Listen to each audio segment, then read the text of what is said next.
Vamos dar início então aos nossos estudos do Evangelho segundo o Espiritismo dessa semana, capítulo 10, Bem-aventurados os misericordiosos, e o tópico 16, a tolerância.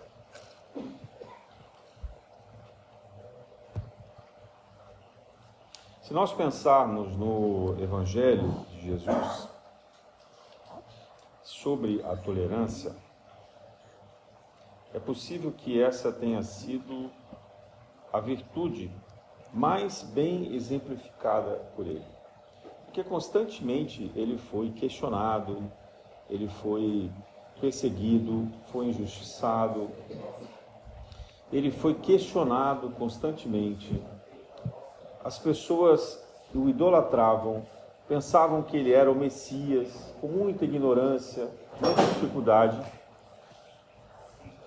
E a gente percebe ele sempre com muita sabedoria nas respostas, com muita firmeza também. É claro que isso era fruto de uma profunda serenidade que ele cultivava. Não ali apenas no instante em que as ofensas aconteciam, as atribulações ou os problemas, mas antes.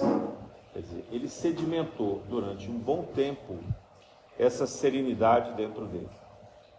Bom, haja vista que ele começou o trabalho aos 30 anos aproximadamente, e durante uma longa data, de 12 até 30, a gente nem sequer sabe o que aconteceu, não é narrado para a gente essa trajetória de Jesus, e tem muitas especulações sobre isso que não vem ao caso. Mas o que a gente sabe é que ele certamente estava se preparando para esse momento, que duraria 3 anos durante a sua pregação, o seu testemunho, e depois mais algum tempo após a ressurreição.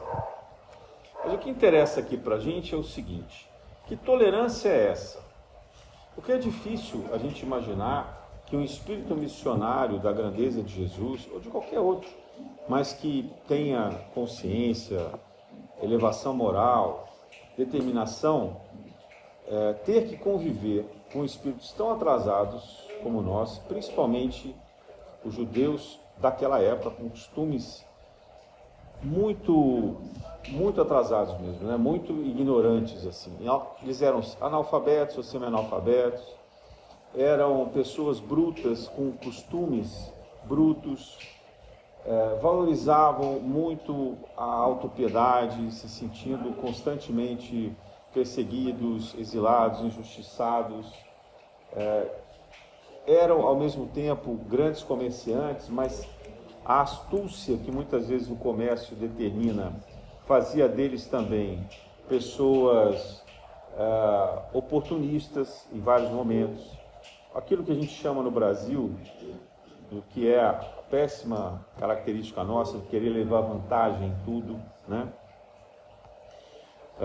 Ele também conviveu com pessoas que eram rebeldes, que a gente chamaria hoje talvez de guerrilheiros, né? Que viviam causando problemas à administração romana, incendiando lugares, roubando, criando movimentos contrários, mas nunca pelo diálogo, nunca por uma condição sensata, propositada. Era mais pela rebeldia mesmo, pela violência. Sem contar as disparidades dos sacerdotes e daqueles que trabalhavam no templo de Jerusalém, uma corrupção intensa, né?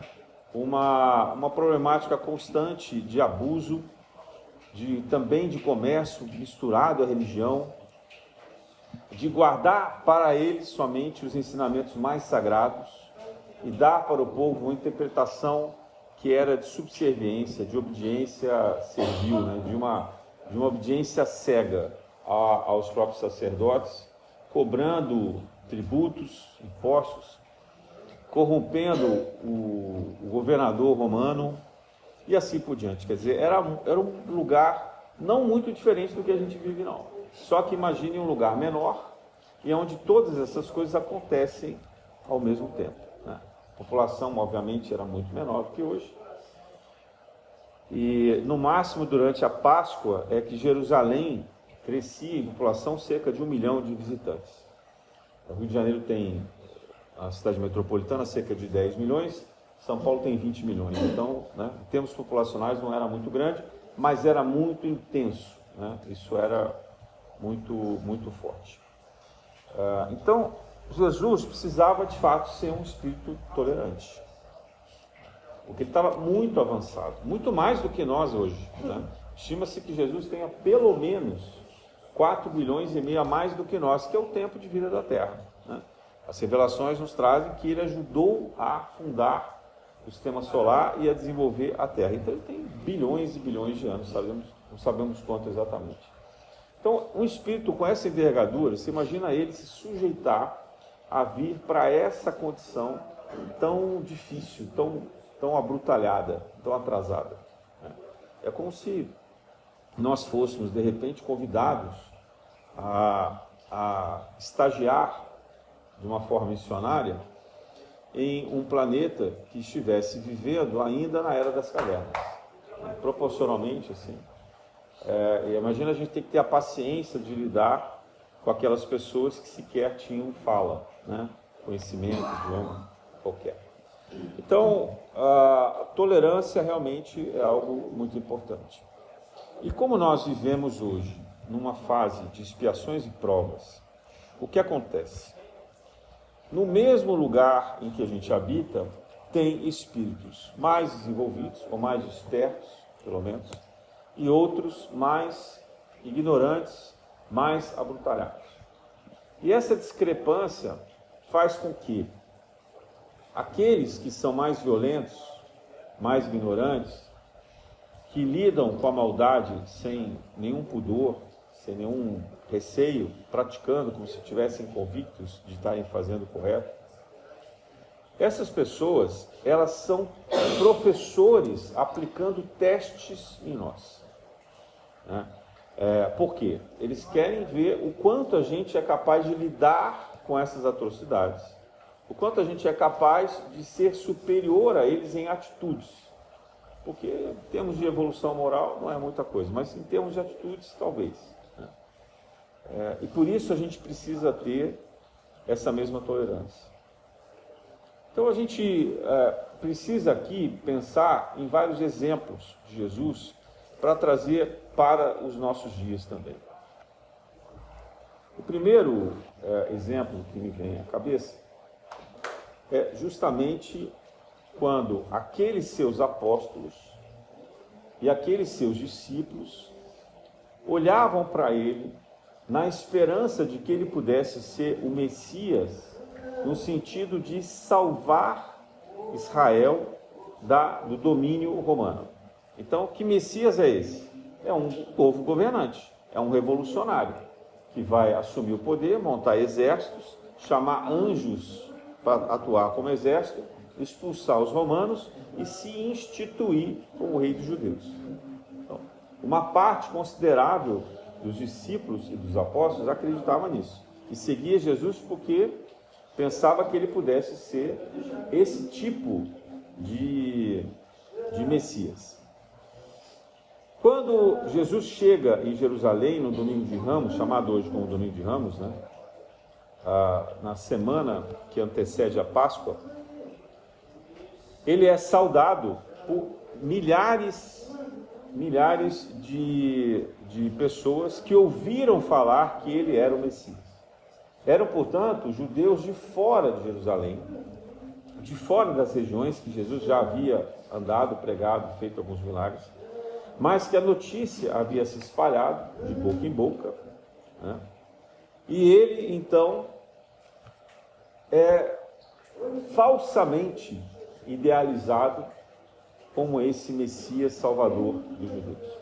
Ele não quer esse título, ele evita a todo jeito ter que enfrentar essa multidão, porque ele sabe que essa multidão é ignorante.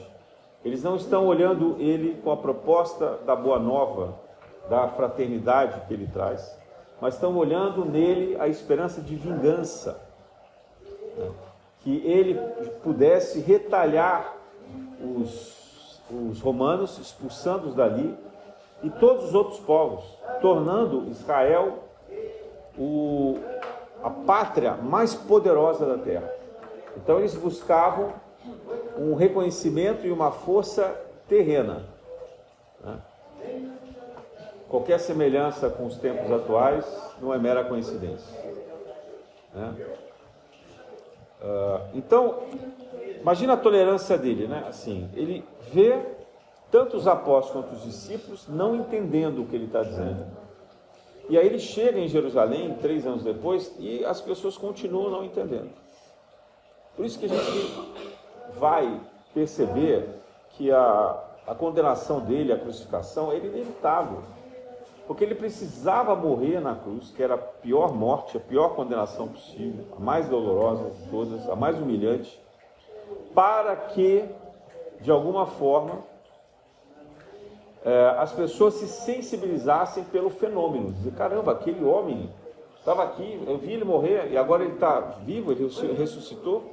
Então, veja, Jesus faz uso do fenômeno da ressurreição, da materialização espiritual, para que, de fato, ele pudesse aparecer ali e convencer as pessoas de que, primeiro, a vida não termina com a morte física.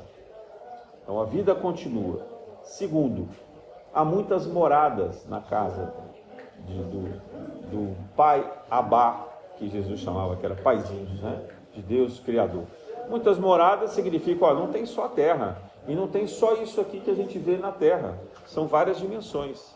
Ele não podia dar uma aula ali de física quântica, teoria das cordas, né? Aquele povo era ignorante, gente. Até hoje, se ele viesse aqui falando disso, a gente ia ter dificuldade, imagina 2000 anos atrás. Então ele usava metáforas, usava parábolas. Então, olha, a casa dos meus pais tem muitas moradas.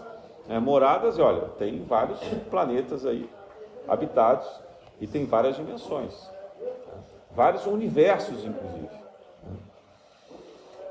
Então a vida não termina com a morte física, a casa dos meus pais tem muita morada, e o passaporte para que não haja sofrimento na terra é a fraternidade, é o amar ao próximo como a si mesmo. Amar a Deus sobre todas as coisas e ao próximo como a si mesmo. Só que as pessoas não entenderam isso facilmente, ainda hoje não entendem. Ainda hoje nós não entendemos isso, que são lições simples, né? Mas a gente não compreende.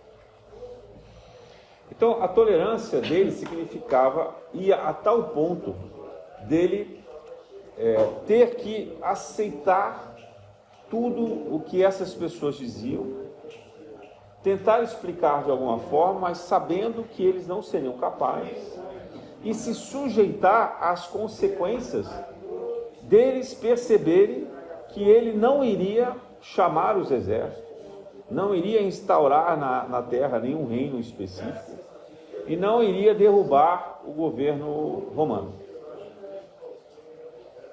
Veja, um dos apóstolos de Jesus mais próximos dele, talvez dos mais inteligentes, que era Judas Iscariotes,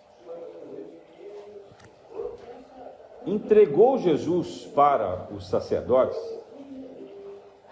crente de que ele seria esse Messias terreno, de que na hora H ele não se entregaria ao capricho dos sacerdotes nem dos romanos, que ele chamaria os exércitos.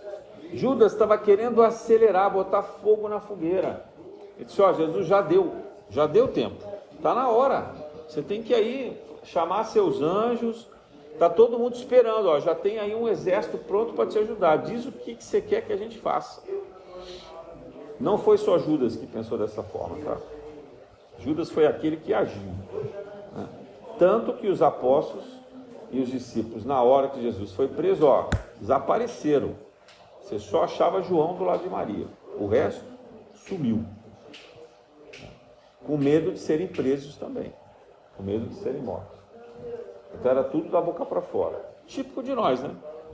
Se chegar aqui, a gente pode chegar e falar mal do governo, falar da corrupção, né? Dizer que a gente quer um país melhor, etc. Mas se chegar aqui um batalhão da polícia, do exército, sai todo mundo correndo, né? Então, é esse tipo de povo, de estágio evolutivo que havia ali. Então, a tolerância de Jesus era realmente inabalável, digamos assim. Mas tem vários outros momentos. Talvez um outro momento bastante conhecido e que nos leva a pensar como é difícil a gente lidar com isso hoje. Quando ele chega no templo de Jerusalém, ele costumava falar no pátio, no átrio central. O templo de Jerusalém tinha um pátio, um átrio grande, onde as pessoas ficavam ali, como se fosse uma grande praça pública. Tá? As mulheres, por exemplo, só podiam ir até esse lugar. Para dentro do templo só era permitido os homens e depois havia estágios, né, salas reservadas só aos sacerdotes e, por último, o Santo dos Santos, que era reservado apenas ao sumo sacerdote, que entrava ali uma vez por ano. Então eles gostavam dessa geometria, dessa arquitetura. Salomão gostava disso, né? dessa arquitetura reservada aí. Então Jesus chegava nesse pátio e ali é onde tinha as conversas, tinha os encontros das pessoas, as famílias se reuniam, tinham vários grupos, né? E tinham também os comerciantes. Só que não era assim, um pouquinho de comerciante. Não, tinha uma área reservada ao comércio, com vários camelôs, várias barracas. E ali você encontrava desde animais que serviam para prendas de sacrifício. Então, o judeu que quisesse fazer um sacrifício a Deus, naquela época eles faziam muito isso. Eles achavam que para você fazer uma reza, um pedido, você tinha que pegar um animal e levar para o altar, sacrificar para Jeová. Imagina se Deus ia querer isso, né? Você vê a ignorância e superstição daquele povo.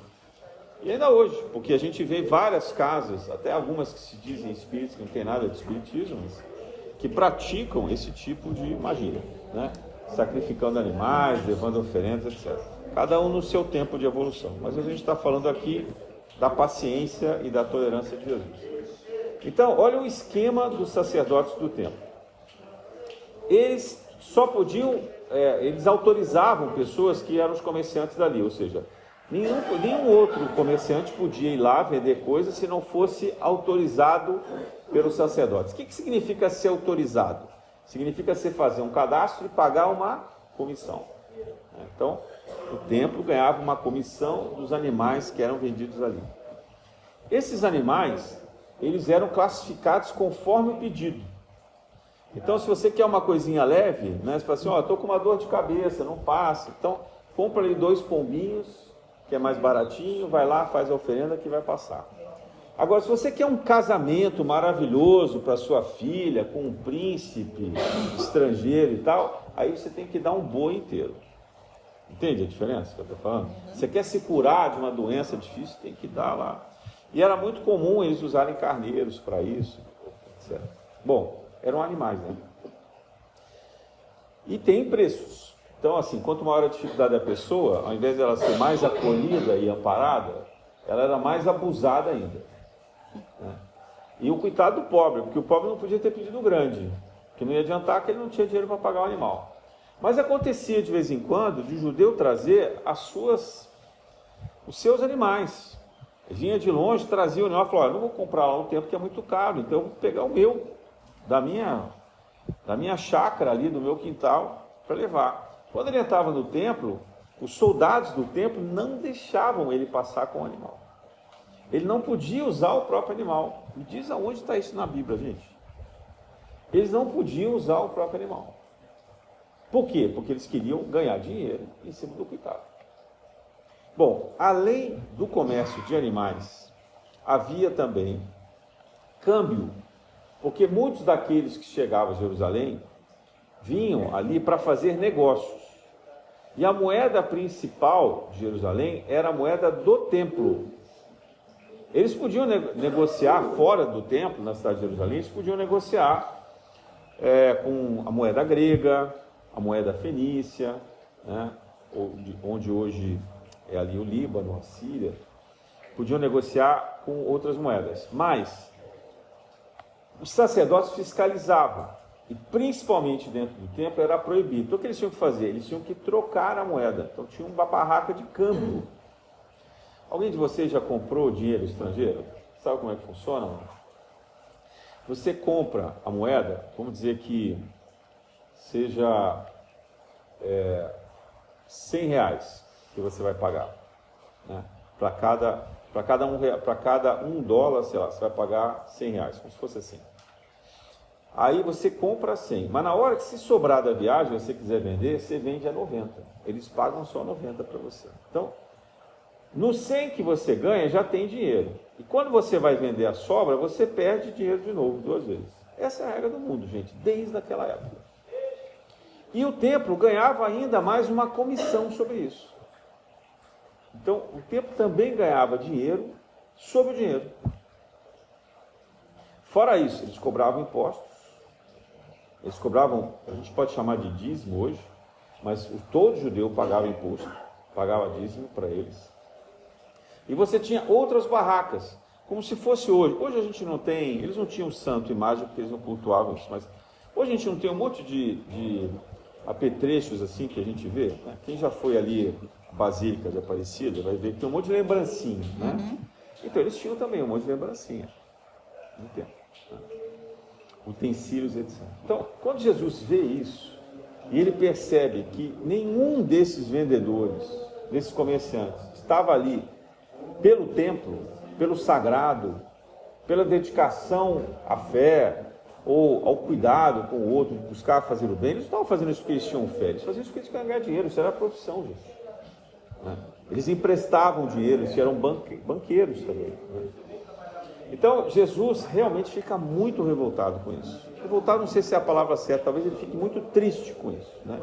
E ele tem uma determinação de ir desfazendo aquelas barracas todas. Então, ele vai virando aquelas barracas, que eram uma mesinha apoiada em madeiras, e ele vai soltando todos os animais. Ele vai abrindo as gaiolas, vai soltando, desamarrando todos os animais, né?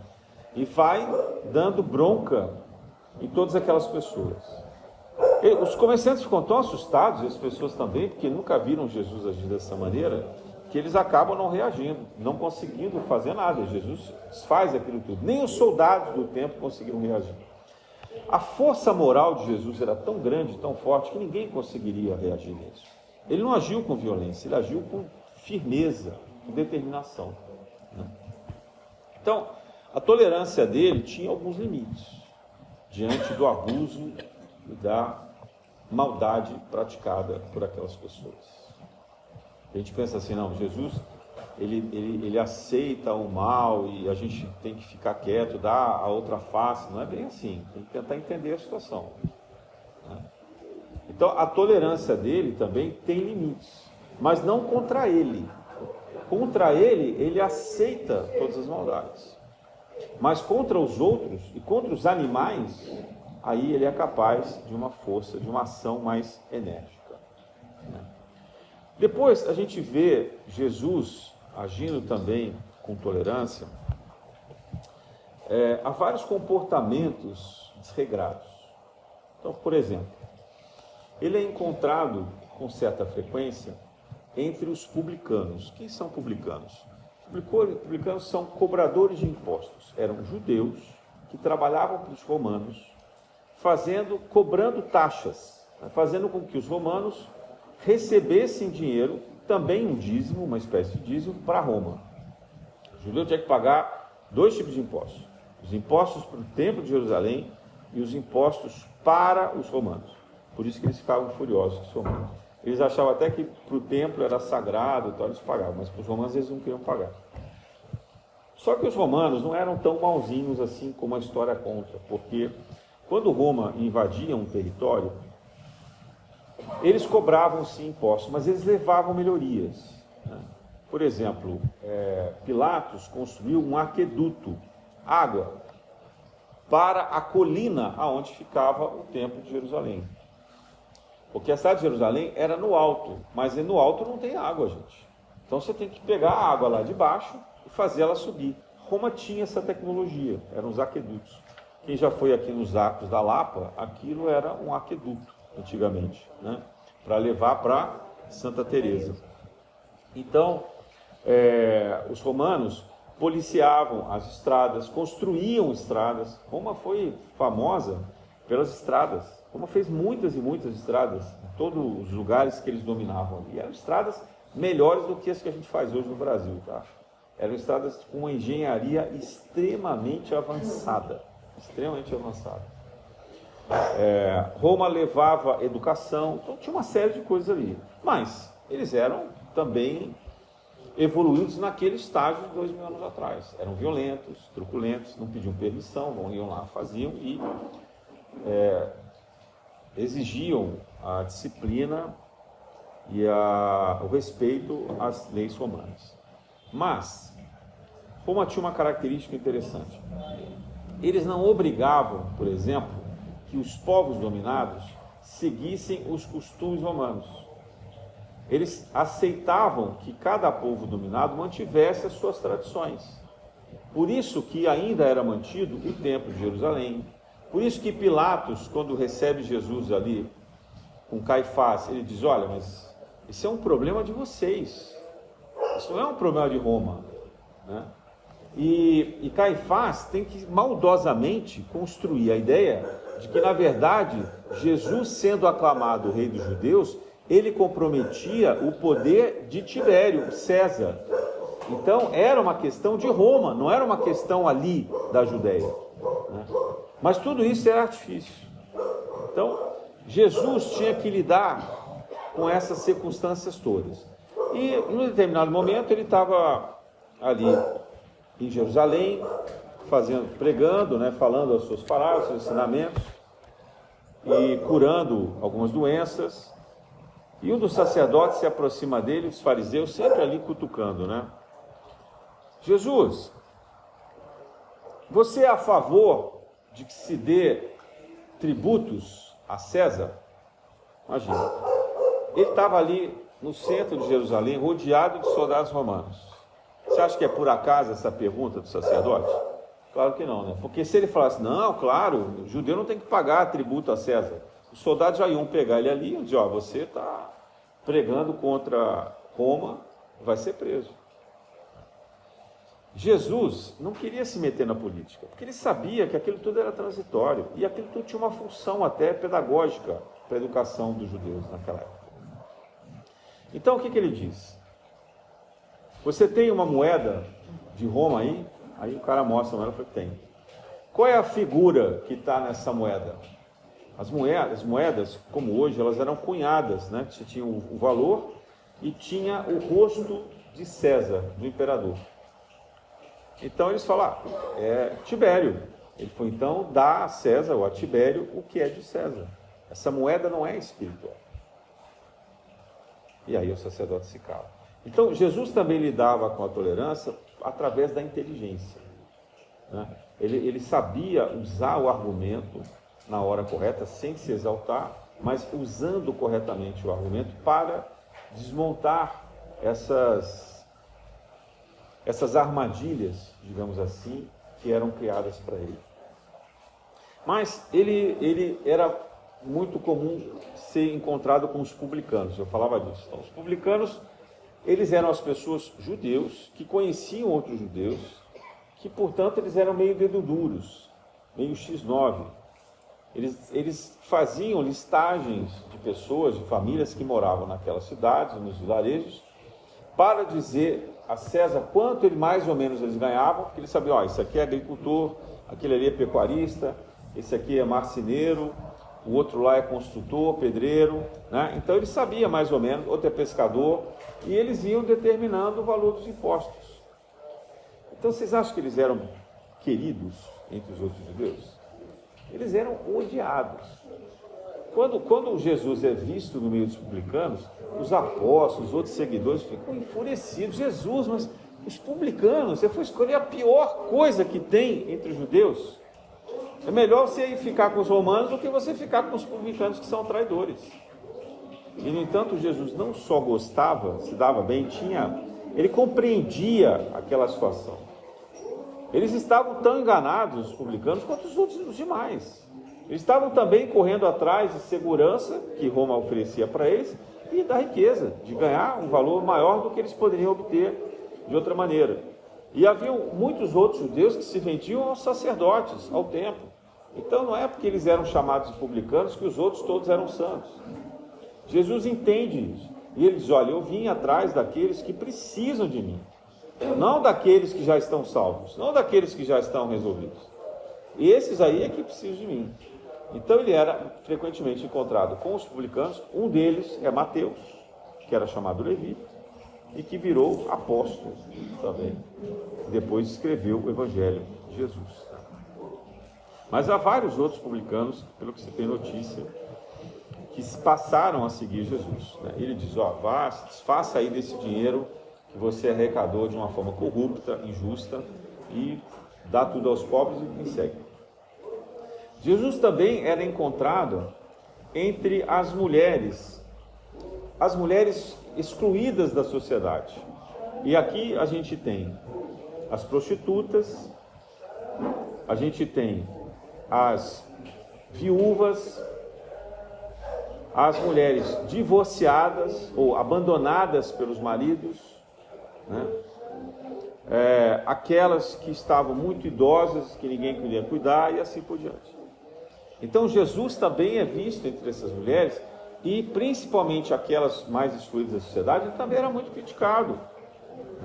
Como no episódio em que uma dessas mulheres chega, ele está jantando na casa de uma pessoa rica, que ele foi convidado, ele não tinha receio de enfrentar essas pessoas, embora essa pessoa muito rica, esse judeu muito rico, quisesse mostrar para os seus outros convidados que ele tinha bom relacionamento com o futuro rei de Israel, mal intencionado, mas não importa.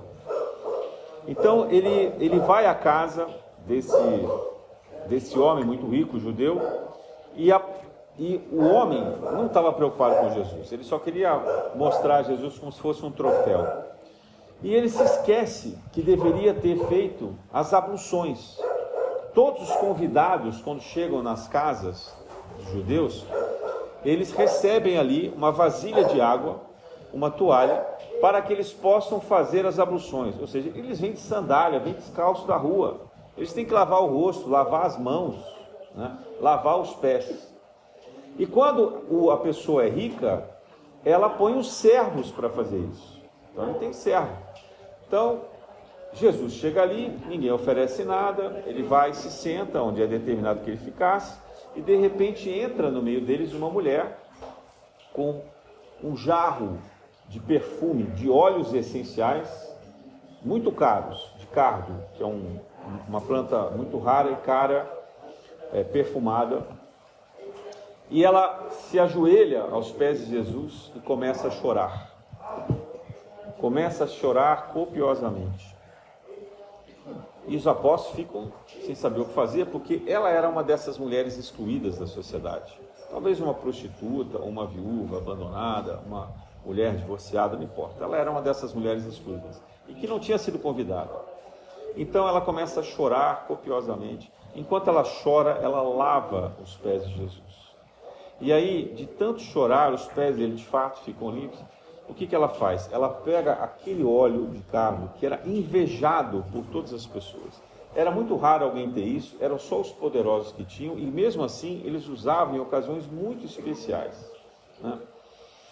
Então ela pegou aquele óleo essencial e ela colocou nas mãos e untou os pés de Jesus. Massageou os pés de Jesus com aquele óleo. Imagina, colocar nos pés. As pessoas colocavam no cabelo, no rosto, nas mãos, Ela colocou nos pés de Jesus. E aí ela seca os cabelos, com os cabelos, os pés dele que estavam molhados. Bom, nessa hora que ela usa ali o óleo essencial, o dono da casa fica revoltado. Chama a atenção de Jesus assim: que absurdo, já não bastasse essa mulher que não foi convidada a estar aqui na minha casa, aos seus pés, você ainda permite que ela desperdice esse óleo tão caro aqui à nossa frente? E ela é uma mulher desgraçada, não deveria estar aqui. O que Jesus faz? Porque ele tinha que ser tolerante com ela numa cena pública, né, em que homem sequer podia tocar mulher. Vem uma mulher aos pés dele em público, num jantar, né, chora, enxuga com cabelo, passa óleo essencial. Então já tinha um constrangimento. Então ele tem que ter uma tolerância com ela, porque ela estava em profundo sofrimento, e ele entende isso. E ela vinha buscar, né, o consolo através dele. E ao mesmo tempo ouvir daquele ignorante palavras tão duras, tão preconceituosas, tão arrogantes. Aí ele respira fundo e diz assim: é costume entre os judeus, ao receberem convidados, esperar à porta para as abluções. Mas aqui cheguei à sua casa e não havia ninguém para me esperar. Menos do que isso, sequer me foi oferecido ou apontado aonde deveria fazer a minha higiene pessoal. Você sequer pediu para que um servo fizesse isso por você. Mas essa mulher, com as próprias dores, se colocou na posição de limpar os meus pés, de secar os meus pés com os seus cabelos, e depois de untá-los com o óleo mais caro que ela sequer poderia comprar, mas que fez um enorme sacrifício para oferecer a mim. Por que eu não aceitaria essa homenagem? Você é que deveria me ter feito alguma homenagem e não fez, porque você tem tudo. E que a quem muito foi dado, muito será cobrado também, exigido. A ela, nada mais lhe será exigido, se não permitir que ela conclua aquilo que ela veio fazer. Então, veja que lição amorosa, maravilhosa de Jesus, diante desses diferentes graus de ignorância e violência social. Ainda com relação às mulheres, todos conhecemos a passagem daquela que foi acusada como adúltera, né? Que Jesus chama, então, os homens escrevendo no chão os nomes e os pecados de cada um deles, os crimes de cada um deles, especialmente pelo adultério, é que eles se assustam. Eles foram ali em praça pública apedrejar, na frente de Jesus, para que Jesus validasse aquele ato, né? Deixando-o numa situação difícil, porque pela lei judaica, o marido tinha o direito de apedrejar a mulher, bastando que ele dissesse que ela o havia traído. Ele não precisava de prova, não precisava de nada. A palavra dele tinha força de lei. Então Jesus, sem falar nada, vai escrevendo no chão os crimes de cada um disso. Aí quando todos vão embora, ela pergunta: Senhor, o que vai fazer? O senhor não vai me atirar a pedra? Ele diz: cadê os homens que vieram te acusar? Né? Ela diz: eles foram embora. Assim, pois eu também, então, não a acusarei. Mas vá e não peque mais. Né? Porque ele sabia o que ela tinha feito. Agora, perante as leis divinas, perante a lei do amor, da fraternidade, você não vai matar uma pessoa em praça pública apedrejada por conta de um adultério. Ele não estava dizendo para ela que ela estava correta de fazer isso, né? Mas ele diz: olha, você não merece a morte. Agora, se você pecar de novo, se você trair de novo seu marido, eu talvez não esteja aqui para te proteger, você talvez seja de fato apedrejado. E assim há uma série de eventos que Jesus vai em todos os lugares, na Samaria, né? Em cidades muito difíceis que ele vai passando e que ele nem é bem recebido, né? Entre as conversas com os romanos, com os sacerdotes, fariseus, saduceus e assim por diante, né? Então, a tolerância de Jesus, ela não é uma coisa estanque, como muitos pensam. A palavra tolerância parece que a gente tem que aceitar as maldades do mundo. Parece que a gente simplesmente tem que se colocar numa posição de: não, eu sou humilde, resignado, eu vou aceitar, pode me bater, pode me espancar, pode abusar de mim. Não, de jeito nenhum. Em nenhum momento Jesus foi abusado. Jesus aceitou o processo dele, da condenação, do martírio dele antes e depois na cruz, porque ele sabia que isso iria mudar o sentimento das pessoas pelo fenômeno. Mas ele, em nenhum momento, ele foi subserviente àquilo tudo. E ele não nos pede que sejamos também subservientes. Embora ele alerte que, em determinados momentos, talvez a gente seja chamado ao testemunho por uma circunstância muito grave. que a gente não possa reverter. Assim como na vida, às vezes, a gente é levado a enfrentar situações também muito graves e muito trágicas, né? Diante da criminalidade, ou diante de uma seca, ou de uma fome, de uma inundação, de uma catástrofe, de um terremoto, o que for, né? Que leva inúmeras pessoas a sofrerem os problemas, como aconteceu no Rio Grande do Sul, né? Recentemente. Então, às vezes, nós somos levados a esse testemunho. E nós, possivelmente, não vamos entender o motivo daquilo, a relação de causa e efeito daquilo. Mas há uma relação de causa e efeito, né? Uma relação associada, principalmente, a vidas pretéritas, a outros graus de encarnação, né? E que devem servir para nós de lição. Porque, às vezes, para que a gente não pratique a maldade, a gente tem que passar pela maldade. Por isso que a gente vai alternando nas nossas vidas de lugares. Muitas vezes nós somos vítimas, depois a gente vem como aqueles que são os algozes, né? Sem se lembrar do que a gente está fazendo. Mas aí a gente volta a ser vítima. Há uma narrativa dos europeus em geral, que até a Revolução Francesa eram muito rebeldes, muito. Durante cerca de 1000 anos, eles ficaram num processo de guerras, né? Era a Guerra das Cruzadas, depois eram guerras religiosas, católicos com protestantes, depois eram guerras políticas, eram guerras, cada hora um numa posição, né? de invadir o outro lugar do outro, matar, judiar, assassinar, etc.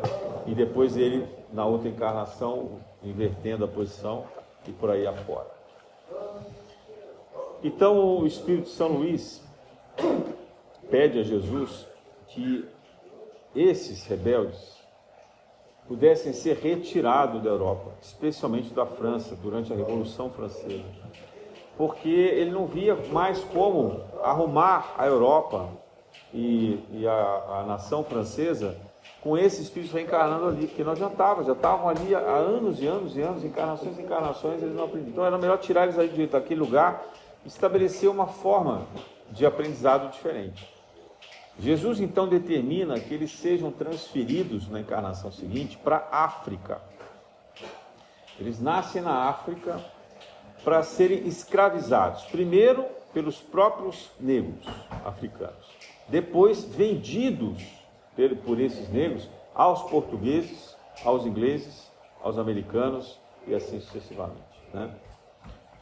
E aí eles chegam, principalmente no Brasil, na condição de escravos, têm uma experiência horrorosa, muitos já morreram nos navios, que eram acumulados, eles chegavam nos porões sem comida, sem higiene, né? Sem água, sem nada. Muitos já chegavam aqui doentes, enfraquecidos também. E os que sobreviviam ainda tinham que lidar com os castigos do pelourinho, dos capitães do mato, né?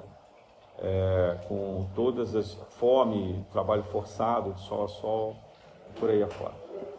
Então, diz a tradição, está lá no Brasil, Coração do Mundo, Pátria do Evangelho, que alguns vieram mais de uma vez isso, porque quando eles chegavam aqui como escravos, eles sendo rebeldes a vida inteira em outras encarnações, chegavam aqui revoltados, assassinavam os capitães do mato, os seus senhorios, fugiam, né? Entravam pela floresta, montavam cruzadas ali em defesa, etc. Como a gente vê, por exemplo, na tradição da história do zumbi, né? Depois viravam cangaceiros, quer dizer, eram os mesmos espíritos rebeldes, vindo lá da Europa, encarnados, tornados escravos. Então, às vezes, eles tinham que voltar em 1, 2, 3 encarnações. Lembrando que a escravidão no Brasil durou cerca de 400 anos, quase 500 anos, né? Então, teve tempo deles virem aqui inúmeras vezes. E aí, depois, algumas vezes, eles voltavam, saíam da condição de escravo e voltavam como senhores de escravo, né? Ou capitães do mato. Mas aí, eles judiavam daqueles escravos, no papel invertido. Então, veja como esse processo foi extremamente doloroso. E hoje, o que nós temos, não estamos muito distantes do fim da escravidão, né? Se a gente parar para olhar, cerca de 130 anos, 140 anos do fim da escravidão, né? Então isso dá o quê? 1 ou 2 encarnações. Ou seja, muitos de nós, somos esses espíritos rebeldes que lutamos na Europa, incendiamos a Europa em vários países, matamos, estupramos, fizemos horror, perseguimos e assim por diante, participamos da noite de São Bartolomeu, da Inquisição, né?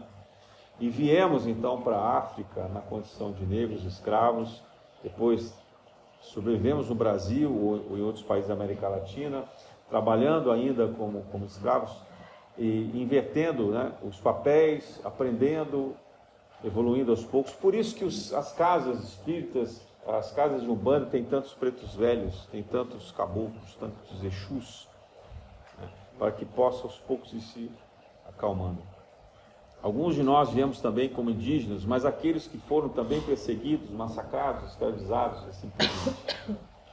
Passados então várias encarnações, a gente reencarna aqui, numa cidade como Rio de Janeiro, e ao nosso redor, ao alcance dos olhos, ao alcance dos passos, a gente vê guerras ainda acontecendo entre grupos traficantes, entre milícias, entre policiais.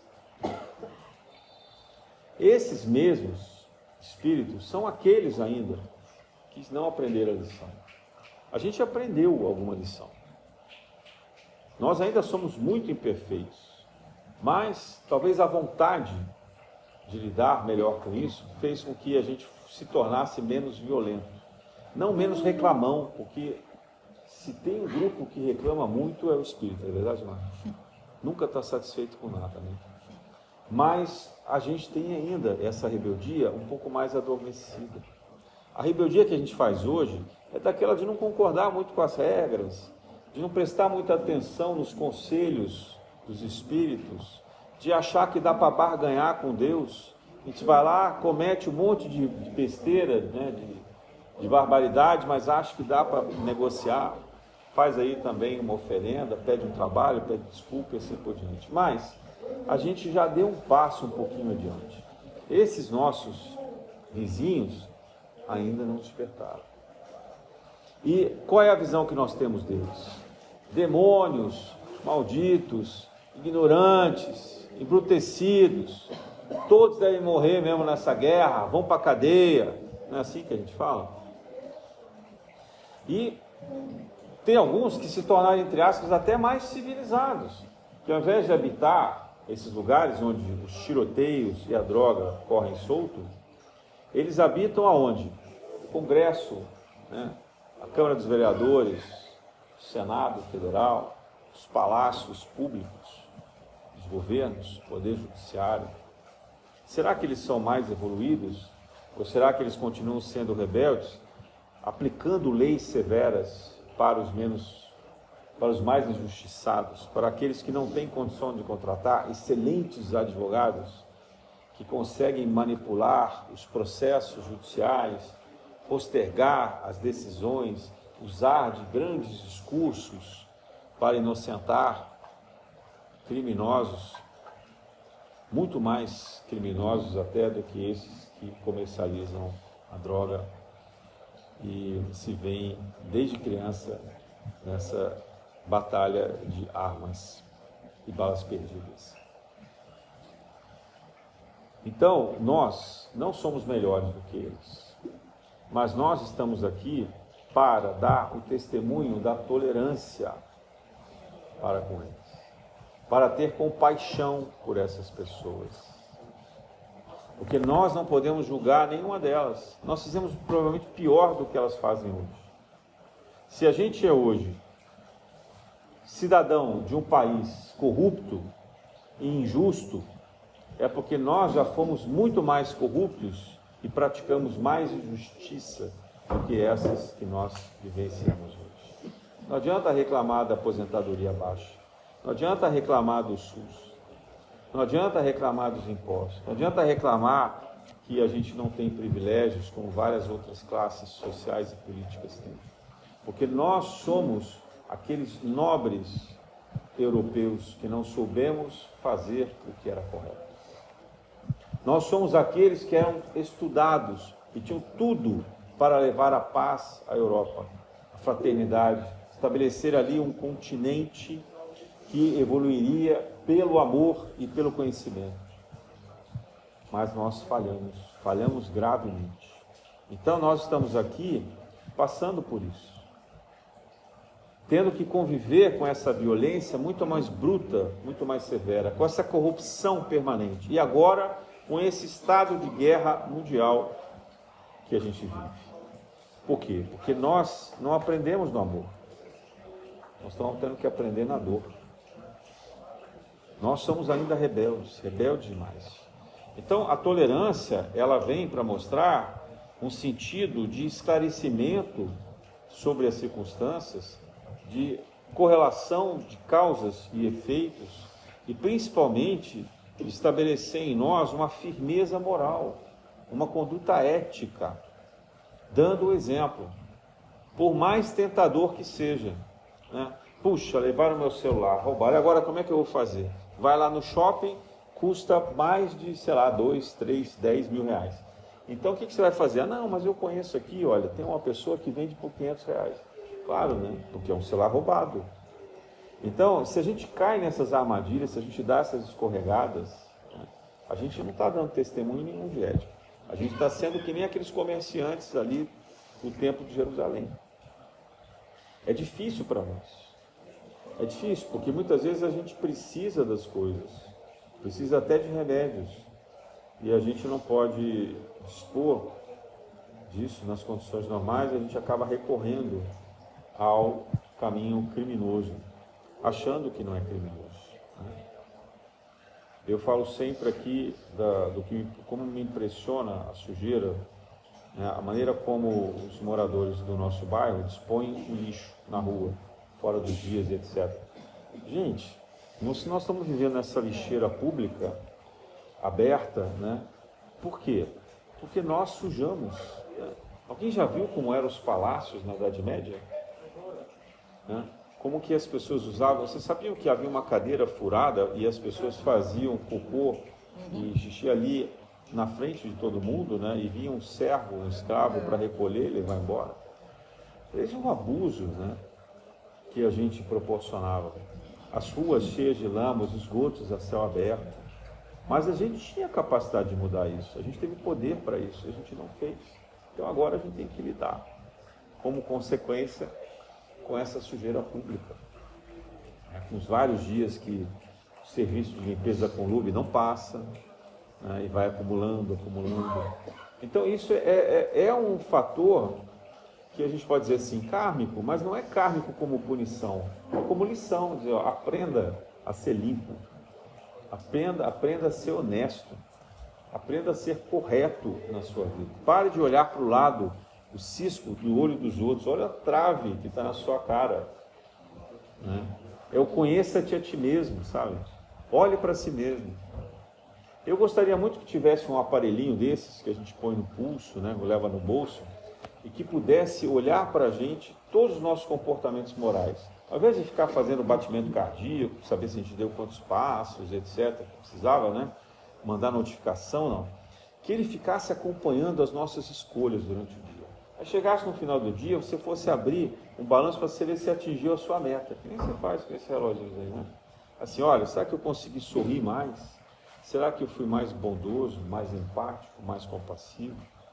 Será que eu perdoei mais? Será que eu fiquei menos irritado?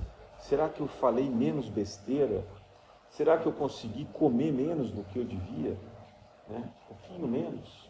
Será que eu consegui me segurar para não ficar o tempo inteiro nas redes sociais? Olha que maravilha ser um aparelhinho desse, né? A gente no final do dia ia ver ali o resultado, olha. Então esse é o conhece-te a ti mesmo, né, que falava Sócrates. Será que a gente se conhece? Porque se a gente se conhecesse de verdade, a gente seria uma pessoa muito equilibrada, muito sensata, tranquila.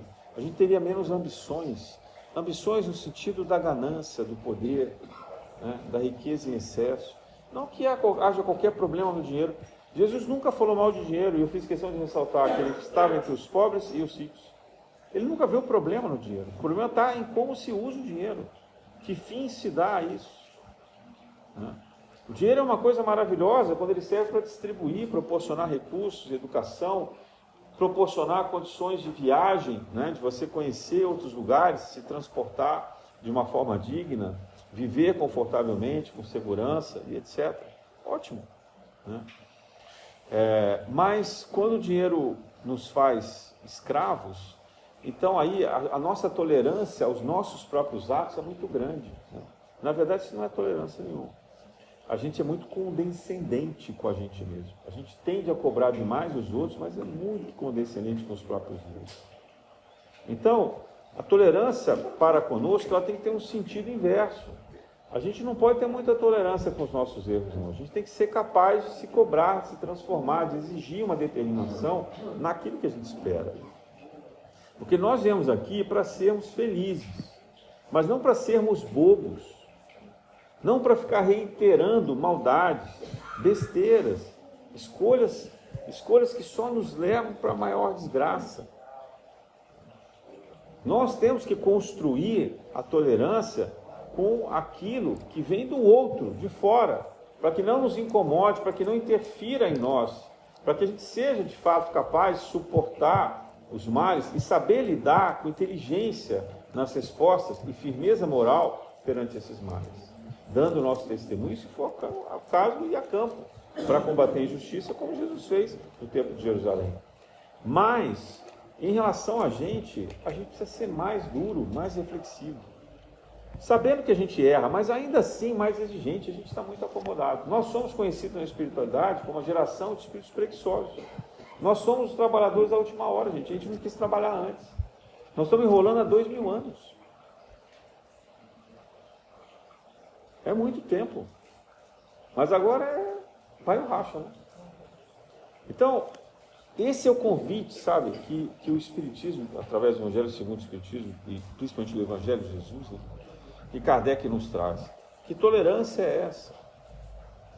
Nós precisamos ter a misericórdia, mas a misericórdia é principalmente com os outros. E para conosco é a firmeza moral, a capacidade de mudar. E existem muitas técnicas hoje que nos ajudam nisso. Existem pessoas que trabalham profissionalmente com isso. São vários terapeutas, várias linhas de análise, de atendimento complementar da medicina, né? Medicina integrativa chama isso. A própria medicina pode ajudar nisso. Algumas químicas até bem controladas, bem utilizadas, receitadas por profissionais sérios, podem também nos ajudar a controlar, por exemplo, os nossos vícios, as nossas fraquezas, saber dosar a nossa alimentação e assim por diante. Mas isso tudo tem que ser só um mecanismo, porque se não houver a vontade da mudança, e principalmente a vontade do bem viver, do bem conviver, então não adianta olhar para o resto. Né? Não adianta olhar para fora e pensar, poxa, o mundo está se desintegrando. Talvez, mas a vida continua, não foi isso que Jesus disse?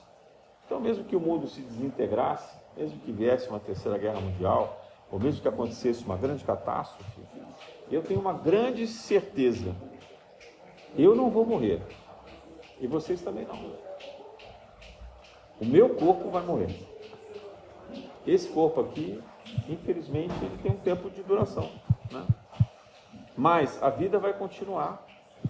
A vida continua no instante imediatamente seguinte, em que o cérebro para de funcionar, o coração deixa de bater, continua. Continua igualzinho, porque tem o que a gente chama de duplo etérico, né? É a reprodução igualzinha desse corpo no plano astral. E quando a gente dorme, sonha e a gente sai do corpo em projeção, é esse corpo aí que a gente usa. E a gente vai continuar usando. Né? E depois desse duplo etérico ainda tem o corpo emocional, que é o corpo astral, e mais o corpo mental inferior. Então, e fora isso, ainda tem mais 3 outros corpos lá na espiritualidade. Então, tem corpo que não vai faltar corpo para vocês, não. Para ninguém. Então, dá para morrer bastante.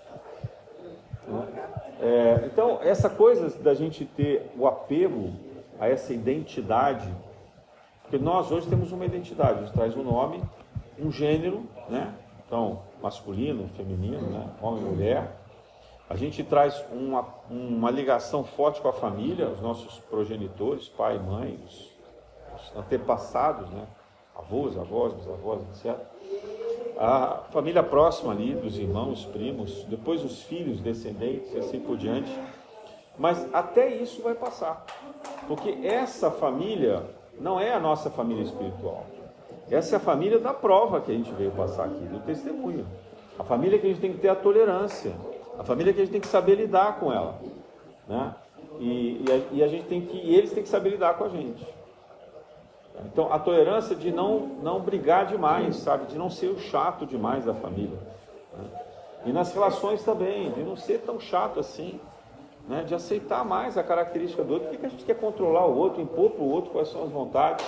Está aqui com o controle remoto que não solta, né? Divide, sabe? Ou então compra outra televisão, caramba, né? Vai ver no celular, sei lá onde, mas assim, divide a casa, compartilha as coisas, né? As coisas simples, bobas, sabe? Comida, a roupa, né? Os programas que se faz junto. Saber ouvir que o outro chega em casa querendo desabafar, e desabafa mesmo, né? Está tão estressado, tão triste o que aconteceu, gosta de ficar ali 1 hora e meia, às vezes 3 horas, né? Desabafando, contando história. Esse é o papel da família, gente. É para isso que tem família. É para isso que a gente tem que aprender ali, logo em casa, no início, a tolerância. O bebê tem que ter a tolerância com a mãe, porque ele nasce e ele acha que a mãe vai ficar o tempo inteiro servindo ele, né? Dando de mamar, dando atenção, colocando no colo, fazendo dormir, né? Arrotar, trocando roupinha, trocando fralda. Só que a mãe tem mais o que fazer. Então tem hora que ela põe lá para dormir, para ela fazer outras coisas, para ela descansar. Mas o bebê não entende isso, ele quer 100% da mãe, né? E qual é a primeira frustração dele? Ou como a gente diz na psicanálise, qual é a primeira castração dele? Eu não. Diz, ó, agora não posso, né? Pai, se vira aí. Aí a criança olha para o pai e fala, mas quem é esse? Eu quero aquela lá. Eu quero aquele colinho, né? Eu quero aquela batida de coração que eu já conheço. Ou passa para babá, ou passa para avó, passa para quem for, né? Então, o bebê, já de criança, olha só, o nosso processo educacional na Terra já é de frustração na primeira infância, porque nós precisamos aprender essa lição. E a gente passa a vida inteira recebendo frustrações sem saber lidar com isso, carregando isso como trauma, como recalques, como coisas que vão influenciar e que vão provocar uma raiva na gente diante do mundo. A gente não se conforma, como assim o outro não vai fazer o que eu quero? Mas eu quero, eu preciso, né? Não é isso? Não tem aquela fase do eu quero da criança? É a mesma coisa, né? A criança pega o brinquedo, mas eu quero, mas você quer para quê? Não, mas eu quero. Gente, eu canso de ver adulto fazendo a mesma coisa. Faz isso até com caneta, né? É uma coisa ridícula, sabe? Gasta dinheiro com isso, né? Ah, mas eu quero aquele celular novo, eu vou comprar. Tá bom, quer, vai lá, pega, né? Frustração da amamentação da infância, do cuidado infantil, né? Está projetando isso nas coisas materiais, né? No carro importado, né? na busca insaciável por curtidas nas redes sociais, comentários, né? Ter audiência, né? Então a gente tá agora só projetando cada vez mais essas carências todas, porque nós somos espíritos atrasados. E quanto mais cedo a gente aprender a dominar isso, quanto mais cedo a gente tiver consciência disso, mais rapidamente a gente vai se libertar. Porque senão a gente desencarna, e aí essas coisas vão continuar atormentando a gente.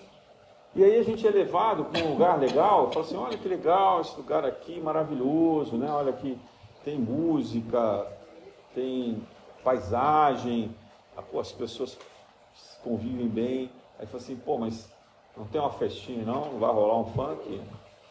Pô, não vai rolar ali uma bebidinha? Não dá para fazer um churrasco, né? Eu não vou receber medalha, troféu, não tenho um carro onde eu possa ir, não vai rolar uma maconha, né? Um cigarrinho. Então a pessoa, ela fala, pô, não quero ficar aqui. E aí ela vai ser levada para onde tem essas coisas. Só que aonde tem essas coisas, lá na espiritualidade é transparente, é da cor que tem que ser, do jeito que tem que ser. As pessoas não escondem o que elas são. E aí a gente chama isso de umbral, né? Porque é escuro, é barulhento, né? Quase não tem sol, ali tem têm doenças, as pessoas são deformadas, porque elas mostram o desgaste físico daquilo que elas abusaram, né, dos vícios que elas carregam, das vontades que elas têm. Né? Tem um livro do Ranieri, incrível. Prepara o coração, quem quiser ler, mas chama O Abismo. Pode ler, vocês vão ter a noção exata do que acontece lá. Se quiser livros um pouquinho mais a menos, do André Luiz, consta muito isso, o próprio Nosso Lar. Né? Mas essa realidade que a gente vai fazer lá é o que a gente faz aqui.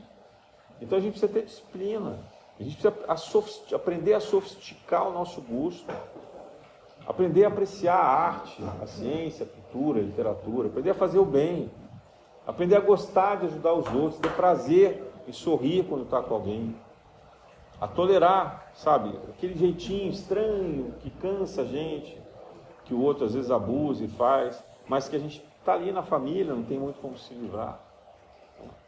A gente precisa desenvolver isso. A gente precisa aprender a amar os defeitos dos outros, daqueles que são muito próximos da gente, sem deixar que eles nos estraguem, que eles nos comandem, que eles abusem de nós. Não é isso. Ninguém é obrigado a ficar sendo abusado em casa, pelo amor de Deus. Se livre disso. Né? Mas aprender a conviver, sabe? Abrir mão, às vezes, de algumas coisas, porque o outro está num estágio diferente. E às vezes isso nem é permanente, às vezes isso é uma circunstância, um momento da vida, né? Porque todo mundo é feito de altos e baixos também. Então a gente tem que ser capaz de acordar naquele dia e ver que o outro engoliu um iogurte azedo, né? Está ali amargurado, sabe? De má vontade, né? E você fecha a boca, vai fazer o seu café, conta alguma coisa legal, compra flores, põe na casa, põe uma música suave, acende uns incensos ali para atrair bons espíritos, né? E pronto. Porque é assim que a gente tem que fazer com a vida. A gente tem que aprender a tolerar, porque senão ninguém vai tolerar a gente.